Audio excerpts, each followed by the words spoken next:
faut que j'aille éteindre la télé. Je ne peux pas me permettre d'être démonétisée encore. Combien avez-vous gagné d'argent, Marine, durant ces derniers mois où vous n'avez rien posté? 0 €.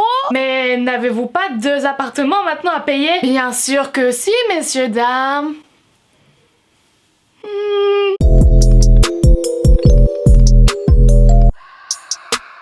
Je suis trop excitée d'être revenue.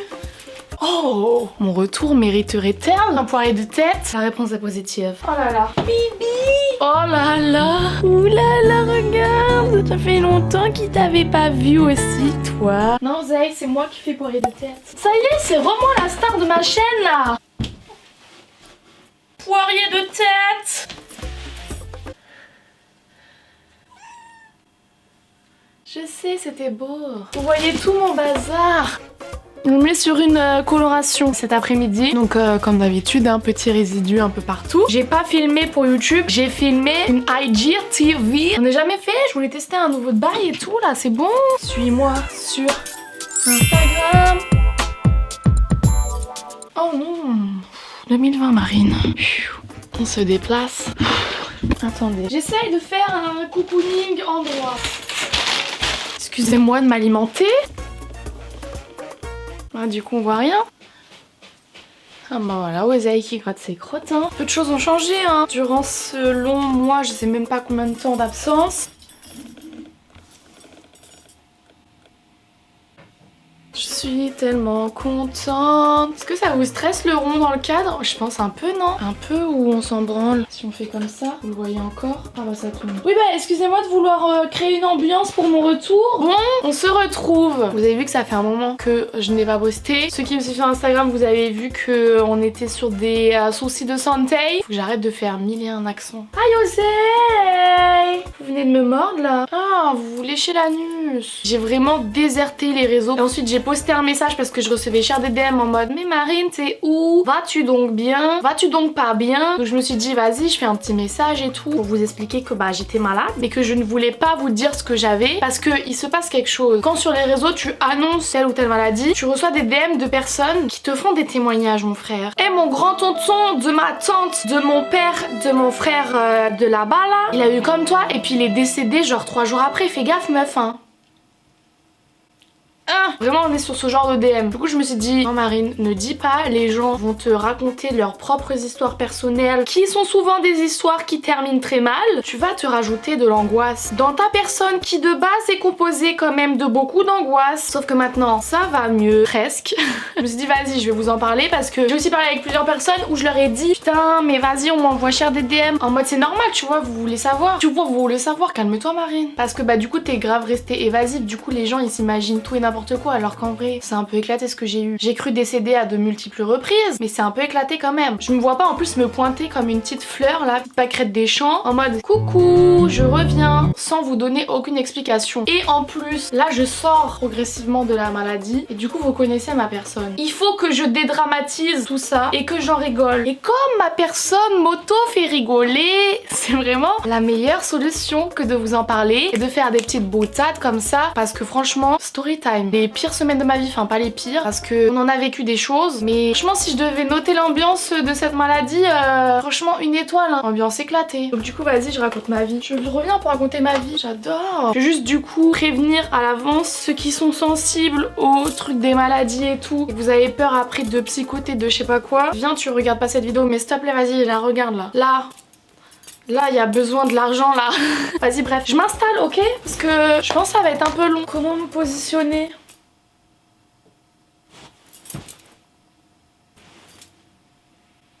Alors, ceux qui ont un peu suivi, j'ai mon appart à Lyon et j'ai un nouvel appart à Paris. J'ai fait mes petits allers-retours et tout là, fin décembre, début janvier. Je suis rentrée 2 jours sur Lyon du coup pour faire mes cartons. Et en rentrant sur Lyon, un matin je me réveille. J'avais un rendez-vous important grave tôt le matin. Je me suis réveillée grave tôt. Ça ne m'arrive jamais. Et je me réveille de manière moche. Et là je regarde ma gueule dans le miroir. Je suis moche. Et là on était sur un truc particulièrement... T'as quoi ton visage ma soeur? Il y a un problème là? Je vois mes yeux ils sont gonflés. Mais quand je te dis gonflés, c'est pas juste un peu gonflé, c'est gonflé, tu m'as gonflé. Donc je me prépare quand même pour mon rendez-vous, je me dis vas-y je vais mettre la tonne de maquillage parce que c'est compliqué tu vois. On est sur des yeux compliqués là. Juste avant mon rendez-vous en plus je fais une petite story. Regardez mes paupières. J'ai jamais eu ça de ma vie, genre c'est tout gonflé. Un œuf. Eh, c'est trop drôle, regardez, mes yeux ils sont gonflés, mort de rire, c'est rigolo. J'ai pas rigolé bien longtemps. Hein. Et là, je reçois quand même des DM, j'aurais dû vous écouter. Meuf et tout, fais gaffe, moi j'avais eu ça à un moment donné, juste avant d'avoir la mononucléose. Moi je lis ça, je me dis non mais c'est juste, je me suis réveillée tôt, ça m'arrive jamais. La dernière fois je me suis réveillée à 7h, c'était il y a 8 mois. Mon corps il est pas habitué. Juste mes yeux ils ont gonflé de collage de nuit courte quoi. Bref, je fais mes bails et tout, je vais à Paris, je fais mon déménagement avec mes parents. Et je vois plus les jours passent, plus mes yeux ils gonflent. Je me dis mais là, vais-je devenir aveugle dès demain? Avec ma maman on va à la pharmacie parce que quand même on s'inquiète. Tu vois, je porte des lentilles et tout. Genre les yeux, faut pas rigoler avec les yeux, d'accord? C'est sérieux. On va à la pharmacie et la go elle me regarde et elle dit genre bah je vais vous donner des trucs pour nettoyer mais franchement les yeux on rigole pas. On rigole pas avec les yeux, d'accord? Moi je vous conseille d'aller aux urgences ophtalmiques comme ça au moins vous êtes soulagé de votre personne. Mais moi tu me dis urgence hôpital et tout. Je vais pas aller moi encombrer les urgences parce que mes yeux ils sont gonflés, tu vois, c'est bon. Genre moi, pour moi dans ma tête tu vas aux urgences quand ton os il est cassé en deux ou que ton cœur il sort de ta personne. J'ai à la pharmacienne, ouais merci, donnez-moi les lavements, ouais je vais aller aux urgences. Ça n'est jamais arrivé, je n'y suis pas allée. Donc je fais mes lavements et tout. Et là on était en mode ah ouais tu trouves pas mes yeux ils ont dégonflé? Ouais ils ont grave dégonflé. Pas du tout. On finit le week-end, moi j'étais comme ça. Genre 2 jours après, je dors et je me réveille en pleine nuit. Je vais vous donner des détails dégueulasses. C'est vous qui décidez de regarder sa vidéo. Est-ce que je vous ai forcé? Vous ai-je mis le couteau sous votre gorge? Pas du tout. À vos risques et périls. Je dors et tout et à un moment donné, je me réveille en plein milieu de la nuit. Et là, je vois, je me dis, est-ce un lit ou une piscine? J'avais transpiré, mais transpiré. J'ai jamais transpiré comme ça de ma vie. Je suis pas une meuf qui transpire déjà de base. La nuit, je dors à poil, donc il y a pas de raison que je transpire. Je me réveille. En fait, ce qui m'a réveillée, c'est à quel point le drap était trempé. Quand je vous dis trempé, ça a dégoûté sa mère. Et je vois, tu vois, de la sueur qui ruisselle sur mon corps. Ça n'arrive jamais ça. Par contre, tu fais du sport, mais j'ai une tête à faire du sport. Ses bras font-ils du sport? Non! Donc je me réveille, je me dis vas-y je vais prendre ma douche et tout, c'est trop chelou cette histoire, genre j'ai dû faire un rêve, je sais pas, j'ai transpiré. Trop chelou, donc je prends ma douche et là du coup je me recouche dans l'autre côté de mon lit parce que ça me dégoûtait comment c'était mouillé et 3 heures après pareil je me réveille, pareil, piscine, mon lit c'était Aqua Boulevard. Je me dis mais c'est bizarre là, je me réveille là, je suis pas yambe. Chanter là, chanter ça venait, je sentais. J'étais là, non Marine, tu vas pas vomir. Tu ne vas pas vomir. Pour ceux qui savent pas, j'ai une phobie, c'est la phobie de vomir. J'étais là genre, non, tu ne vomiras pas Marine. J'étais vraiment comme ça. Sauf qu'à un moment donné, bam. Quand j'ai vécu cette situation, je me suis dit mais qui veut être enceinte? Avoir des nausées comme ça tous les jours, pour en plus avoir un truc miniature là qui fait que caca tout le temps? Je me dis ça va passer. Est-ce que c'est passé? Bien sûr que non. J'avais pris un petit tapis de salle de bain que j'avais mis dans le couloir. Un tapis de salle de bain, mais sur cette taille. Je m'endormais comme un yinche dessus. J'étais en boule comme ça. Je m'endormais, je me réveillais, j'avais des nausées. Je me rendormais, je me réveillais, j'avais des nausées. Un enfer sur terre. J'appelle ma maman. Je lui racontais tout ma petite vie malheureuse. Je me dis mais va chez le médecin. Non, je veux pas aller chez le médecin. J'aime pas le médecin. Il va me trouver des maladies. Je n'avais pas tort. Mais bon, j'étais vraiment en PLS. Doctolib le sang de la veine. Je prends rendez-vous avec un médecin. Je lui raconte un peu tous les trucs. Je lui dis mais c'est bizarre en fait. J'ai plein de symptômes depuis quelques jours. Mais il y a rien tu vois qui vont ensemble. Je lui dis ouais j'ai eu des douleurs intercostales. En gros c'est en mode horrible. Vraiment là j'ai cru que j'allais mourir. C'est comme si on me poignardait de partout dans ma personne. Les croquettes d'oseille sont tombées. Vraiment en mode tcha tcha tcha tcha tcha. Horrible. Je raconte mon expérience d'Aqua Boulevard. J'ai eu des nausées. Je lui dis ouais j'ai un peu mal à la gorge et tout. J'ai mes yeux ils sont gonflés. Ça n'a aucun rapport. T'as ton nez qui coule et tu te mouches, voilà t'as un rhume ou un truc de l'hiver. Et là, coup de poignard, Aqua Boulevard, yeux qui gonflent, nausées. Faut faire un choix là à un moment donné. Décidez-vous sur la maladie. Elle m'ausculte mais vraiment genre on m'avait jamais ausculté comme ça. Genre vraiment j'étais nue allongée et elle me touchait de partout. Elle regardait si j'avais d'autres trucs sur le corps un peu chelou. Elle me dit mais je trouve pas. Bah dac mais du coup bah faut trouver là parce que je suis pas trop dans une position à l'aise. Hein. Elle me dit bon bah pas le choix, vous allez devoir faire des petites trucs sanguins. D'accord, moi je m'en fous les piqûres et tout, ça me dérange pas du tout. Des petites analyses de pipi également parce que voilà, je vous donne tous les détails. Je pissais mon gars. Orange. C'était cône de signalisation sur le bord de l'autoroute. Là je me suis dit oh, encore un nouveau truc un peu bizarre qu'on sait pas pourquoi. Ça n'a aucun sens avec les autres trucs. Hein. Pipi orange Aqua Boulevard. Quelle est la maladie? Je ne vois pas, ce n'est pas clair. Elle me dit des trucs quand même. Vous m'angoissez madame. Vous m'avez angoissé madame. Et là elle me sort, je veux pas vous faire peur mais... Bah ça fait peur ça, cette phrase là. Vous me faites peur là. Pourquoi vous dites vous voulez pas me faire peur, mais en disant cette phrase vous êtes en train de me faire peur. Elle me sort, on va voir si vous êtes pas enceinte du coup.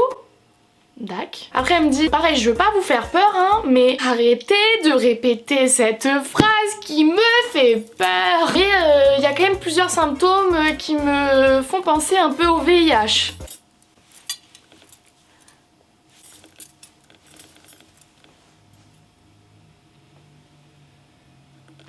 D'accord. Donc vos deux pistes, j'ai un putain de fœtus dans ma personne, ou alors je vais avoir le sida.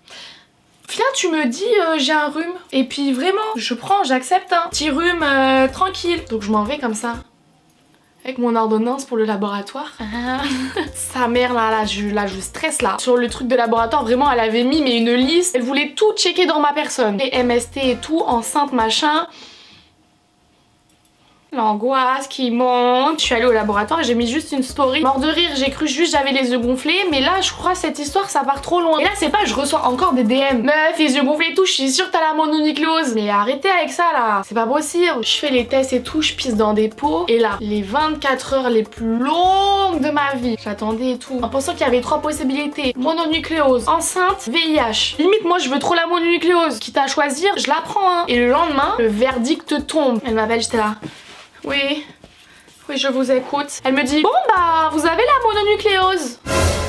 En vrai, j'espérais quand même avoir rien du tout. Mais en vrai, c'est le moins pire des 3. Je prends. Elle me dit, mais vous avez aussi du coup le virus qui a touché votre foie. Là, tu te dis, ok, foie, on est sur un bail d'organes vital et tout. Elle me dit, du coup, vous avez une hépatite au foie. Ça fait un peu beaucoup, madame. Vous aurez du coup sûrement la jaunisse. Pouvez-vous arrêter d'ajouter tout le temps des trucs? Au moins, tu vois, genre, on a trouvé ce que j'avais. Il me dit, en vrai, mononucléose et tout, tranquille. Juste, je vais être fatiguée.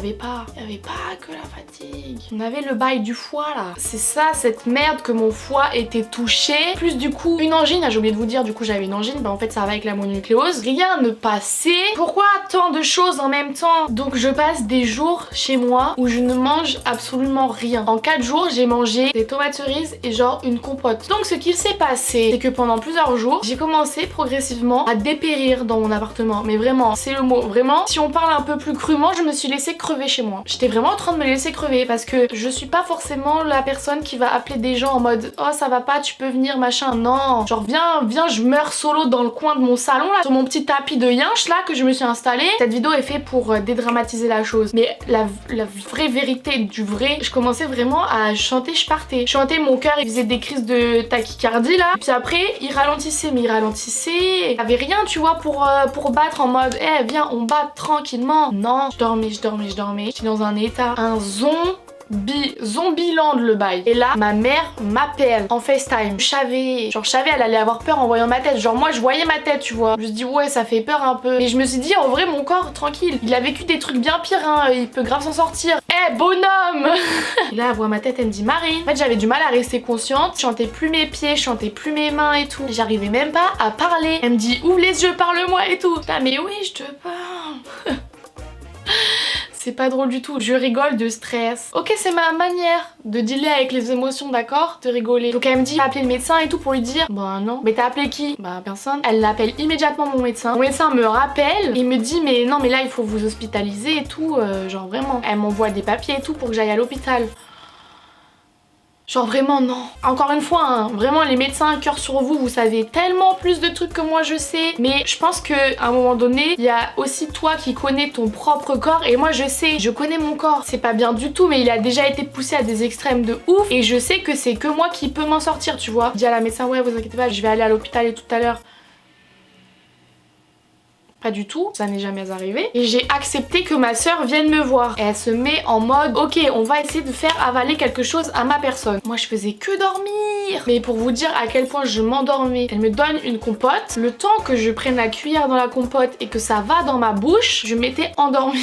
Y a pas beaucoup de laps de temps entre ce geste-là quand même. Donc je mange et là vraiment, je revivais sa mère. Donc déjà, morale, vous laissez pas mourir sur un tapis de salle de bain, appelez des personnes. Genre en vrai, qu'elle montre à moi tétanos, tu vois. J'ai refait des examens, franchement, autant les piqûres ça me dérange pas, mais à un moment donné c'est bon là. Et ça fait 8 fois que tu me piques le bras. Ma veine elle est en souffrance là. Le soir il y a les résultats, la docteure elle m'appelle, elle me dit vos résultats sont en train de s'aggraver. Je dis non. En fait elle ce qu'elle avait peur c'était le foie, vraiment c'est genre une hépatite. Elle m'a dit oh on rigole pas avec ça d'accord. C'était une épreuve pour moi d'aller au laboratoire, sauf que il fallait que j'y aille tous les 2 jours. Là dans 3 jours je vais encore me refaire piquer le bras pour savoir si ça va mieux. Je me disais des phrases un peu bah vous m'angoissez madame. Ah non mais c'est pour vous hein. Moi c'est pour vous qu'on fait ça hein. Parce que là on parle quand même d'une atteinte au foie et le foie c'est un organe vital hein. Si là on guérit pas ça, vous mourrez. Mais je viens de te dire que je suis angoissée. Pourquoi tu me dis que je vais potentiellement mourir d'ici 3 jours? On était vraiment sur ce genre de phrase. J'ai accepté l'angoisse que vous m'avez mis du VIH. J'ai accepté l'angoisse de peut-être je suis enceinte. Alors que vraiment pour moi c'était pas possible. Mais là me rappeler que c'est un organe vital qui est touché. Dans le mot vital, je comprends que vital tu peux mourir. Vital, carte vitale. Non vraiment. Vraiment une angoisse. À chaque fois mes analyses étaient éclatées au sol. Je me dis mais c'est pas possible. J'avais des taux, ça n'a pas de sens. J'avais des trucs où en gros le taux, la valeur de référence ça doit être entre 5 et 10. J'étais genre à 2800. Vraiment le virus il était en mode on va te niquer ta personne là. Oh vous êtes méchants comme ça. J'en reviens, j'ai juste la mononucléose normale comme tout le monde. T'as une angine, tu dors 2 semaines et c'est fini.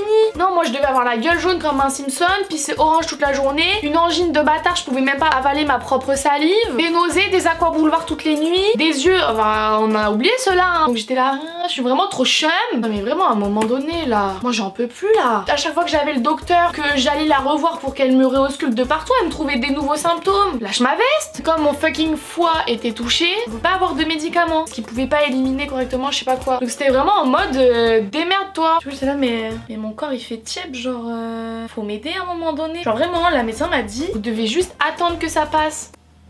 Ah mais là ça fait 3 semaines là. À un moment donné, moi je craque hein. Moi je craque là. Mais vraiment c'est interminable. Je suis encore malade là. Je dors encore 18 heures par jour. Un jour elle m'a appelé pour me dire waouh vos résultats de ce matin sont enfin en hausse. Je me dis yes genre vraiment là c'est la fin du truc et tout. Je vais sortir de mon appartement. Ça fait 2 semaines que je n'ai pas senti l'air frais dans ma narine. Je suis allée chercher un truc à la pharmacie. Et bah ça part sur un petit malaise devant tout le monde. Du coup vraiment à chaque fois que je me suis dit vas-y franchement je sens ça va mieux. Je tentais des choses. Mon corps il était là. Je sens que je suis en train de dédramatiser la situation là. Je sens que la mononucléose là elle sort de ma personne avec cette vidéo. En tout cas moi entre temps je pense qu'on est sur une contamination de beaucoup de personnes. T'es contagieux 8 semaines avant que le virus il te dise je suis là. Et par la salive je l'ai pas dit. Du coup genre pendant 8 semaines tu roules des pelles à des gens, tu proposes aux gens à boire dans ta bouteille, tu fais ta petite vie de femme indépendante et puis un beau jour t'es là en mode coucou as-tu déjà eu la mononucléose? Bah non. Et bah peut-être que bientôt, c'est quoi ce processus de maladie où tu contamines les gens sans le savoir de ta personne? Genre, les gens après ils vont me détester, mais moi je sais toujours pas qui me l'a refilé, ce bâtard là. Pourtant j'ai mené l'enquête, hein. Toujours pas qui m'a refilé ce putain de truc. En tout cas voilà. Et je vous jure, je me sens mieux. Limite, je me sens plus malade. C'est faux, j'ai très envie de dormir. Je me retiens de fermer les paupières depuis tout à l'heure. En tout cas, j'espère que vous comprenez pourquoi du coup j'ai dû faire une grosse pause. 3 lettres favorites là, c'est dans les temps PLS. Dans ma personne. Mais ça va mieux, enfin en tout cas je crois. On est toujours sur un foie qui est en mode ça va pas trop. J'espère que vous avez bien rigolé. Ça fait du bien de rigoler du malheur des autres parfois. Je vous donne l'autorisation. Je vous fais plein de gros bisous sans la langue du coup. Je vais aller grailler le meilleur burger de ma vie et m'endormir immédiatement. Bisous.